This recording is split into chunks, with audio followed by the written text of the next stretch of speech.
Welcome back, folks. About 11 o'clock right now. We're going to try and get this hay inverted. Honestly, it's drier than I was expecting. I thought we had a really crazy heavy dew here at my place. We're about 19 miles north of my house where this field is. Stuff looks pretty good. We've got till about 5 o'clock before rain comes in, and 32 acres to small square bale. So we're going to do what we can. I don't know if we'll get more than 1 or 2 loads home. If we get any, worst case scenario, which I think what's going to happen, is we're going to hand stack as much as we can, watch radar very closely, park wagons close together, and try and throw a tarp over them. We'll see. First things first, though, we got to get this crap dry. Heavy dews and days that barely drop below 60% humidity, they spike to 100% humidity overnight for several hours, give you that heavy dew, and then maybe if you're lucky it drops down to 55%, but 60-70% humidity every day. It's comfortable, but it doesn't give anywhere for the moisture in the hay to go. Feels still really tough, and I might be a little early getting it flipped, but you got to start so you can get something done. At least here I'll be kicking the end rows out of my way. We're going to be using the truck because I don't want to hook the baler. I basically want to be able to just keep inverting and have my wife take over inverting, and me and my dad go bale or something, or have my dad invert while I stack wagons and my wife runs the tractor. We'll see. Well, the drive shaft on the truck wrapped with hay, so I had to unhook the baler and do this. I mean, I'd rather do it with the tractor, but I didn't want to hook the baler. I wanted to be able to invert while we're baling, so if I had like a couple hours of inverting before I get someone else out here to take over inverting with the truck, and then I can start baling, but it doesn't look like we're going to be able to do that. I don't know. Things haven't gone my way here last couple weeks. It just seems like the weather hasn't cooperated, but let's hope things turn out here today and they push the rain off or back, and we get some more time and things dry down faster than I think, and this goes quicker than I expect. But I don't have super high expectations. I'm just hoping we can get her done. Well, we're over halfway done. Things seem to be inverting pretty nice. You can see all the green we're flipping up. It looks mighty wet from the cab. I'm hoping it's just green because it's good hay, but I hope we're not that far behind on getting this dried down to bale. I want to finish this field, check this, and more than likely I think I'm going to start in on the other 10 acres. Either finish it, get most of it done, then try and come bale, or finish it, then come here. They're not backing off of the percent of rain, still staying at that 70-80% chance, but they backed off the amount from 3/10 to maybe half a tenth. So honestly, I think we've had dews that are going to be bringing in more moisture than what this rain might, but you know how the forecasts are, they're always wrong. So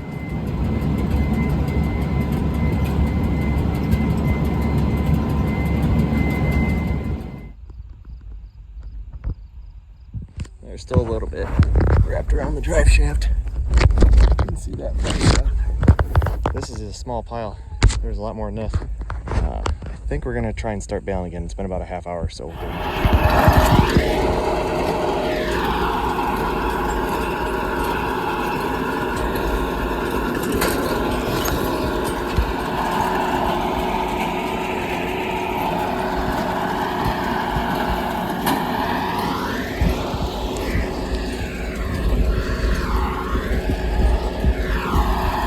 Still a little bit tough, but I want to get one load done. I think if we salt it, put it on edge, it'll keep.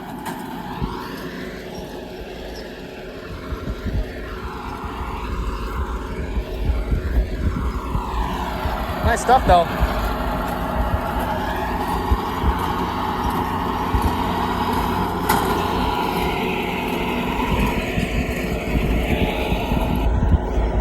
Beautiful.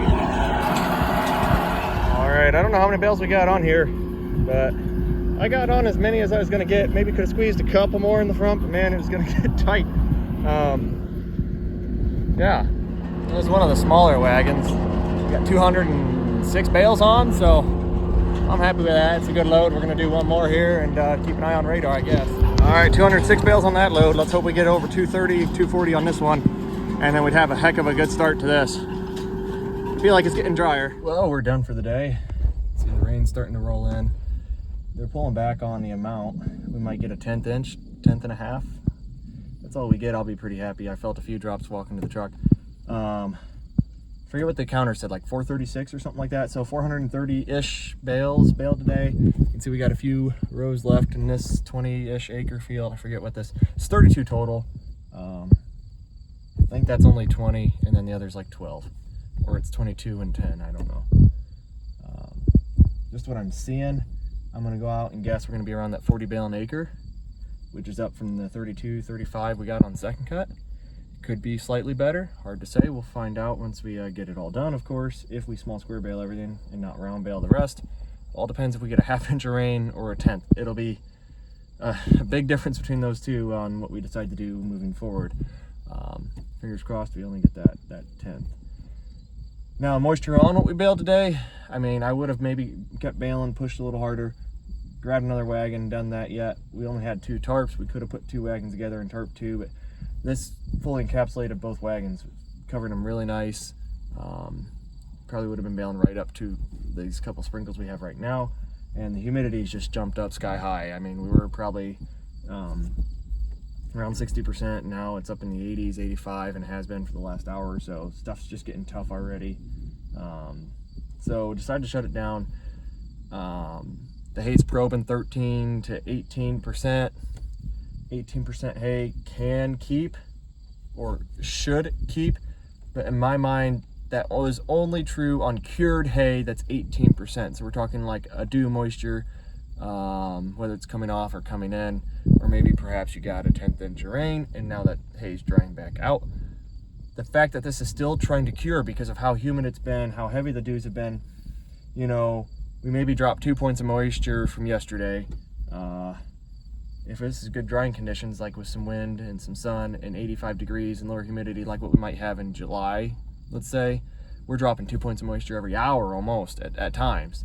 And I think that's all we dropped in one day. So quite disappointed that it didn't dry down as much as I was hoping. Late start to baling because we're just dilly-dallying around, trying to kill time so stuff can cure out a little more, which didn't really happen. I think we maybe dropped 0.5% to 1% moisture by killing some time. Just not great drying days. Thought we had a window of opportunity. I took it. Hard to say if it'll be successful until we finish out the week, but all in all, good amount of hay baled. At least it's tarped. Like I said, that 18%, that's a lot of stem moisture in there. I know if I come out and probe tomorrow, we're going to be seeing 22, 23%. If you stack it with gaps and salt it and don't stack 10 bales high, you know, stack 3 or 4 high, probably will keep. Probably be some really nice hay. But since I'm selling to the horse market and space is limited, I don't want to be leaving gaps and have this wonky stack. I made a couple calls hoping we can move it, and worst case scenario, we'll stack it somewhere separate, try to move it quick. We'll check it again tomorrow and see how that hay's looking, but I don't know, hope that wasn't a mistake, but at least we opened the field up a little bit. I wish we got the ends off, but the ends are the wettest part because it makes it easier to invert and do some of that stuff with the ends off, but just not everything works how you want. Right there, those are the 2 wagons. The smaller one, I don't know if you can, okay, the green tarp on the right, that's about 206 bales. I would say we have probably 220 bales on the left. Could have stacked that one a little bit fuller. It was just getting tough. I didn't like how the bales were looking. They were just, I could tell it wasn't quite cured out, and we got into some wetter rows, or the humidity was jumping up, and it just, yeah, I probably could have squeezed another 20 bale on there. So that could have been a 240 bale load. Could have had 440 bales, 450 bales today, but I'm happy with what we have. So far, that's all we've had, these couple sprinkles. It looks pretty darn clear to the west. To the north's kind of dark. Looks like we have a little bit coming across. Radar shows just a blip. I don't know. We might luck out on this. If that's all we get, that's okay by me. I can live with it. We got the baler blown off best we can, cleaned it off. So if anybody watches, I don't know who all watches these, if it's people who want to farm or people who are. I watch other folks' YouTube, so I mean, I'm sure there's a bit of both, but if you aren't used to making hay, or even if you are, you can resonate with this thought that the weather apps can force you into decisions that maybe weren't the best in hindsight, but you just don't know any better, especially when things are so volatile like they are with these pop-up showers you get late summer now. It's the end of August, last week of August now almost, and had I known we were going to get maybe at best a 1/10 inch, I probably wouldn't have touched anything. I probably would have let the hay lie and just worked on some other stuff or mowed some of these other little patches around here I wanted to mow before I pull the mower out and go to the next field. But this morning it looked like radar is saying it was going to split north and south of here, or maybe even just stay north and peter out before it even makes it this far east. It was going to hit the state line pretty good and then just kind of peter out as it worked this way. And they were talking backing off on the percentages, dropping it down to 40% chance and maybe a 1/10 inch, half a tenth, you know. And I was like, oh wow, we're looking pretty good. I think we'll be all right. And the humidity today was going to be down in the I think 60s. It's like, we're golden. We got this. This should be a pretty easy day of baling. I'll get it inverted, be done inverting. Hopefully by 2 o'clock we're baling. And we did try to bale at 2. Did finish inverting at like 1:30, ate some lunch, and then tried to bale. Just wasn't dry. So then I spent the next half hour into this truck cutting hay off of my drive shaft. So that was fun. At least it killed some time. Gave me something to do other than just sit on my phone and dread life, I guess, and all my decisions that led me to this point. And while that was all happening, we're waiting for the hay to cure out some more, get a little drier. I'm watching the weather apps every 10 minutes while I'm inverting, while we're walking the rows every 10 minutes and checking the apps and walking the rows and checking the hay, baling 10 bales, stopping, checking the hay, checking the bales, and not liking what I'm seeing. And the forecast is jumping up to 70, 80% chance of rain. Radar showing we're getting hit with some red. And all the apps are kind of in agreement that we're getting for sure 3/10. Some are saying a half inch. And I got to the point where it's like, well, we're reading consistently under 18%, sometimes 13. Let's just drop the hay. Let's just drop the hammer and start baling. And we baled them 2 loads. And while we're baling, you know, on the end rows, I might pull out my phone, check radar, check the weather apps, and they really weren't backing down. It's still showing some red getting across the field. I just got to the last wagon, the second wagon, you know. I had enough energy probably to do 2 more wagons. Could have done 800 bale today probably. But I just wasn't liking, the hay just didn't seem cured out how I wanted. So I decided, yeah, let's just pull out these rows. I don't even want to do another half row and finish filling the wagon. Let's just be done, because I don't like how this is looking. We get it all tarped and everything, and then check the radar again. Says we're definitely getting hit. And I'm looking west, looking north, and I'm like, this isn't looking like what radar is saying. Radar's saying it should be here in a half hour. I'm not seeing what it's showing on my phone on any of the apps. I got 4 or 5 weather apps I look at, and it's, you know, we're 10 minutes out from it coming in, and check your apps, and radar still shows a bit of green coming across, but they all backed everything off to maybe a 1/10 inch or less. It's like, well, had I known that, I probably wouldn't have baled even half a load, really. It's just tough. It kind of, you think you're gonna get nailed. Everything's saying you definitely are gonna get hit, and forces your hand to, I guess, I don't know. I don't want to say foolish decisions, because, you know, with the information I had on hand at the time, I think it was the best option we had, because, you know, best case scenario is it's gonna get rained down, the half inch of rain, and be junk, and we're gonna be round baling it and selling it at heavy discounts. And at least this has a chance to maybe cure out, and we can discount it and sell it off the wagon for still some decent money. Especially somebody who might feed it soon and not be feeding horses. And it may still cure out and be good horse hay. I'll have to, if it comes to that, sit on it and open up a bale in a few weeks and see if it's heated any and how it looks. And I can do that. It's just more work. And I guess if your time's worth anything, yeah, we're probably better off round baling and just being done and taking a hit in the price per ton if you want to value your time at much. But now that I'm full-time farming, I can invest a little more time and try to baby some of these things a little bit. You know, if I still had my job, I would have probably pulled the round baler out and just said, just get it done. We don't have time to mess with this. I still, you know, had a day job to go to, you know, the last few years up until now. And now being full-time on the farm, it allows me, I guess, a little bit of freedom in some senses, I guess. It's great because now I can do some more acres, but it's not so great in other senses, because now it gives me too much time to micromanage and focus on things, where when I had a job, I could just kind of walk away from stuff and be like, yeah, I'm not going to be at the field right away because I'm going to have to work today, you know, and you're maybe not there and eager to try to do something, you know, because, you know, when you have the time. Well, I want to go out and rake today because I feel like we should be raking. We got to be doing something, and it seems like it's cool. And then you go out and you make mistakes, because you just feel like you got to be doing something. Where I don't know. Don't get me wrong, I love what I'm doing. I don't want to get another job. I don't want to go back to work. It has allowed me to do a lot, being full time. But nice. Hey, let's hope it all clears out. Let's hope we can get back at it tomorrow. I think I'm just gonna have to take a chill pill and calm down a little bit here, and maybe show a little bit of patience. And in the back of my mind, I'm thinking tomorrow I'm just gonna have to let it sit, not even touch it. I don't even know if I want to touch it tomorrow. Just let it go, and come back to it Friday and invert it then, and hope we can bail then. So thanks for watching. Hope you enjoyed it. Well, apparently we missed a little bit when we pulled hay out. That caught on fire on the way here. Finally found a safe place to pull off and pull it.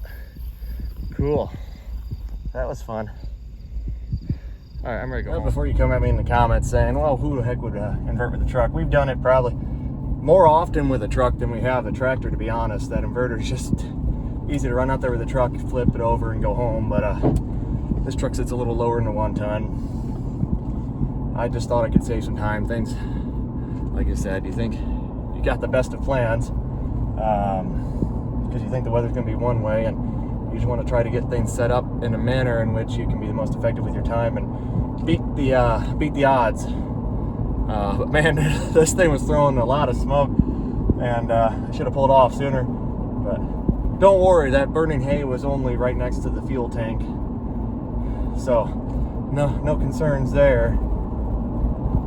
Hopefully now that we're driving, we can get some cool air blowing up in there just to blow out any other little bit of chaff or keep anything from igniting. There should be nothing left. I pulled it all out. I thought we had it all out earlier. There's some stuck up higher up between the fuel tank and the drive shaft, and I suppose it got a little warm. But don't worry, I'm a volunteer firefighter. Oh, that would have been embarrassing. At least I'm far enough north, it wouldn't be my department responding, but I probably... Word would make it back to them, because I think it'd be our department to our north that does mutual aid. I know a lot of folks on that one, and word would make it back, so I appreciate that not getting out. But oh well, we got some hay put up today. I'm just ready to move on and to a maybe better drying cycle, because this is just kind of frustrating working through some of these more difficult times of the year to make hay. We'll see what next year brings. I'm hoping we can adjust a few things to where maybe we can improve the amount of hay we can bale in a day. And if we can do that, maybe we can be a little more picky with the times that we make hay, rather than every time we have a 4 or 5 day window that's dry, we're mowing something because we have something ready to mow, or we're just trying to stay ahead. That way we don't get behind. I want to run the acres that we're having, maybe even scale a little bit. And I know we can if I just was willing to round bale everything, because I could run 3 times the acres if all we were doing is round baling, because that's just so easy. And if they get a rain on them, it's not the end of the world. And yeah, I don't know. That'd be the one thing that would really allow us to maybe move around some of our cut cycles and how we do some stuff. The bottleneck that we probably won't get away from for a very long time would be road travel. Just the only way to get the acres we need. We're going to travel a lot, so the best thing we can do by being able to bale more in a day is knocking down fields in certain locations at the same time. Like this field is 19 miles north. The next closest field is still probably 8 miles away, but it's still only 8 miles, I guess, in some way. So if we can kind of set up some systems where maybe those two can get knocked down together, and once this gets planted this fall, we get that additional acres added in, that 32 goes up to 40 or 42 acres, 42 to 44 acres. And the other field that's close to this, that's 8 miles away, is 36. So 70, 80 acres, it's not really a big amount to try to knock out at one go when we start talking like 3rd and 4th cutting, lower yield stuff. But with our current setup, not so easy, because just shuffling between fields and kick racks and all that, it just takes too much to trying to figure out how to switch between fields, especially when things aren't drying. So like right now, we can just kind of leave everything in the field we're in, If we need to invert, we can invert. We don't have to go back home or whatever, grab another tractor that was in a different field and bring it back. It's all there, and we just got to hook it on and go, or it's already hooked on and ready to go. So that could create some issues, but at the end of the day, if we know we have a good window to go and we only have to rake it once, and we know it's going to be dry, then it's like, yeah, we can knock those fields down. Maybe the same day, but at least back-to-back days, consecutive days. Right now, I don't want consecutive days of mowing when we're small square baling as much as we are, because I need all the time we can get between fields, at least a day, to kind of get our bearings straight, unload things, get things ready to go to push into the next field. If you're just round baling, like I said earlier, we can just drop the bales and I can just go to the next field, have my wife and dad maybe follow behind with a truck and trailer and a loader and keep chipping away at picking up. Big squares, same idea. A little less flexibility as far as, pop-up shower, you're kind of out, kind of end up getting screwed a little bit there, but round bales, it wouldn't be as big a deal. But those types of things, so if we get to a Baling or some sort of system where we can remove the labor, the hand labor of stacking side of things, that just really revolutionized kind of how we can go moving forward. I don't know. For every little bit of stress it probably removes, it's going to tack on twofold in another area I wasn't foreseeing, whether it be mechanical things to learn or technological things to troubleshoot and understand what's this error code mean and why is this or this going on. Or I know in some ways it'll make things easier, in other ways much more difficult, but at the end of the day, if it can improve throughput and maybe get me more time at home or save my body, all those things, it's going to be worth it at the end of the day. So I guess that'd be the end of the video. Thanks for watching, folks.